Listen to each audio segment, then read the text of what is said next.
Joining us right now, well, you probably remember him as Malcolm from Malcolm in the Middle, long-running series on Fox, and he is now all grown up and here in Washington, D.C. for a very good cause. Frankie Muniz, thanks for joining us this morning.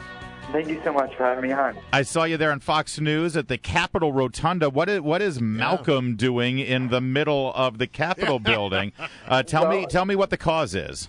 Yes, it's the Armed Forces Foundation. I've become very good friends with the president, Patricia Driscoll, and just hearing the stories of our veterans, and I really wanted to become involved in any way possible I could to help spread the message and spread awareness and help out. So this is we're calling it my internship with the Armed Forces Foundation. I plan on spending a lot of time here and doing whatever I can to, like I said, raise awareness and help our veterans. I met you last night at the Armed Forces Foundation Gala dinner at the Ronald Reagan building, and boy, the stories that we heard about PTSD and the things that our troops go through. Tell me, what is it? I'm sure they affect you. When they affected me when I heard the stories. What is it that you're trying to accomplish through the foundation? Well, like yesterday, we went to the Walter Reed Hospital. We went to the TBI PTSD ward, and I got to speak to some of the veterans that are there. And hearing their stories, it's just so inspiring. I don't come from a military family. I don't have many, even friends who have been in the military. So, it's not in my everyday life. But hearing their stories, it just, it really motivates me, because they're doing such amazing things for us.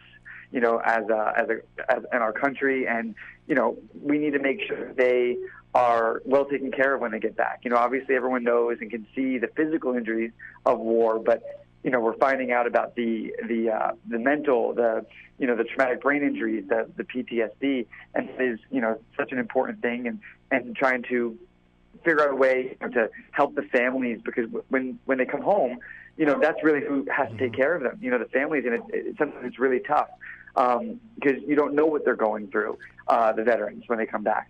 So, trying to figure out a way to help them learn social skills and get back into everyday life as quickly as possible. Do you think as smoothly as possible? I'm sorry, I didn't mean to step on you. No. Are there things that you think perhaps people don't understand about post-traumatic stress disorder?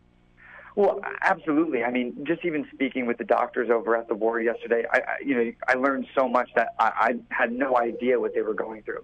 But they're also still trying to figure out the best way to deal with it, because it's not like there's no proven fix yet, but just giving them the support, that's the main thing, understanding that they're going through, a tough time, and there's really no way to kind of recreate it like to someone who hasn't experienced it.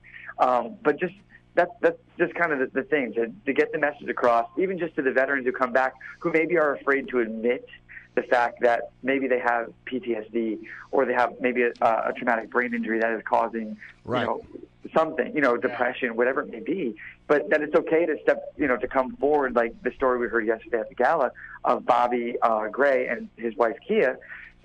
Stories like that, make maybe the veterans come out and go, you know what, maybe I do need to go and, see the guys at the TBI ward at Walter Reed or wherever, to get some help to make them feel, that it's okay to have those feelings and those fears that they're having. And that's just an important thing. Of course, we all remember you from Malcolm in the Middle. Yeah, I remember, the very talented James Kasmerick. I love her. And then there was Bryan Cranston, happy-go-lucky dad, who later broke bad. Did you ever know that he had that in him? Well, I'll tell you this. Bryan Cranston is one of the greatest people I've ever met, but he's my idol as far as an actor goes. I mean, the character of Hal that he played on Malcolm in the Middle was always originally supposed to be like a very small, like you didn't really see him that often, but he was so good and so funny. To me, he made the show.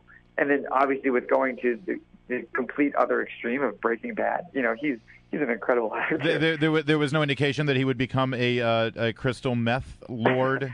No, I didn't necessarily see that coming, but he did it very, very well. Yeah, they always keep it hidden, that kind of thing. I got to ask you, our guest is Frankie Muniz. He's a Hollywood actor, Malcolm in the Middle, and here you are, you're advocating for the troops. And, you know, the stuff that you're talking about here, the PTSD, what our troops have to deal with when they come home, it was depicted so vividly in the film American Sniper. But when that movie came out, you know, we saw people like Michael Moore and other people in Hollywood sort of, I don't know, they were sort of decrying the idea of how our troops were depicted and the sense that we should think of our troops as heroes in the way that movie showed Chris Kyle.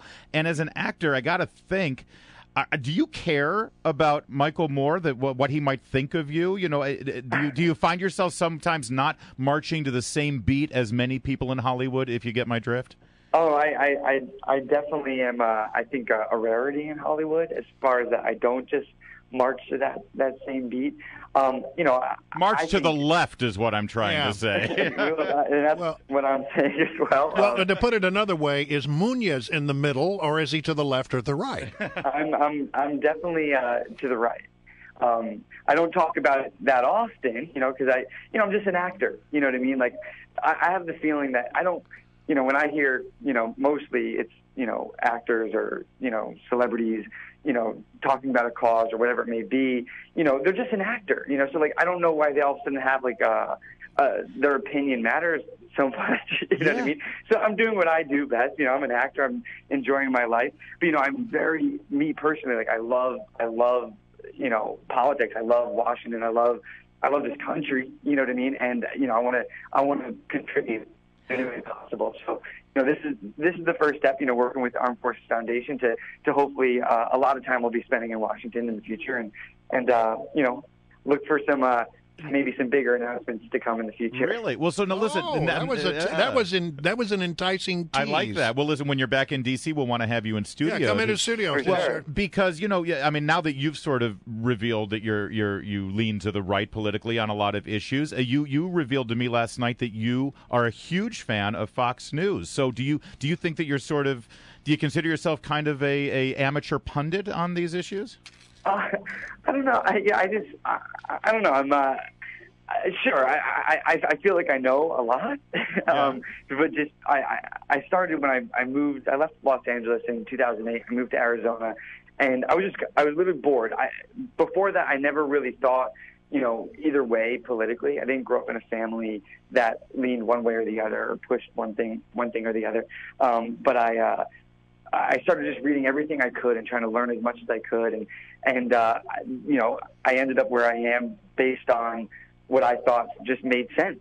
You know what I mean? What I believed in, and that's when I make any of my decisions or whatever I believe in. You know, from a political standpoint, or you know, and anything is just, you know, what do I think is better for the country? What works? You know, and what is common sense? And to me, it's so crazy that so many, you know, super smart people can think so differently. You know, I can't believe how divided, you know, we are, you know, left to right, or, you know, how the country is right now. So, you know, hopefully we can bring it back a little bit more together. And I don't know, we'll see. I don't know. Amen to that. Well, listen, Frankie Muniz, we're serious. We would love to have you in studio next time you're in D.C. You just said you're going to be here more often. And listen, if you're going to come out and sort of proclaim your political affiliation with a group, the Armed Forces Foundation is a great way to start. Thanks so much for joining us today. Thank you so much. I appreciate you guys. Thank you.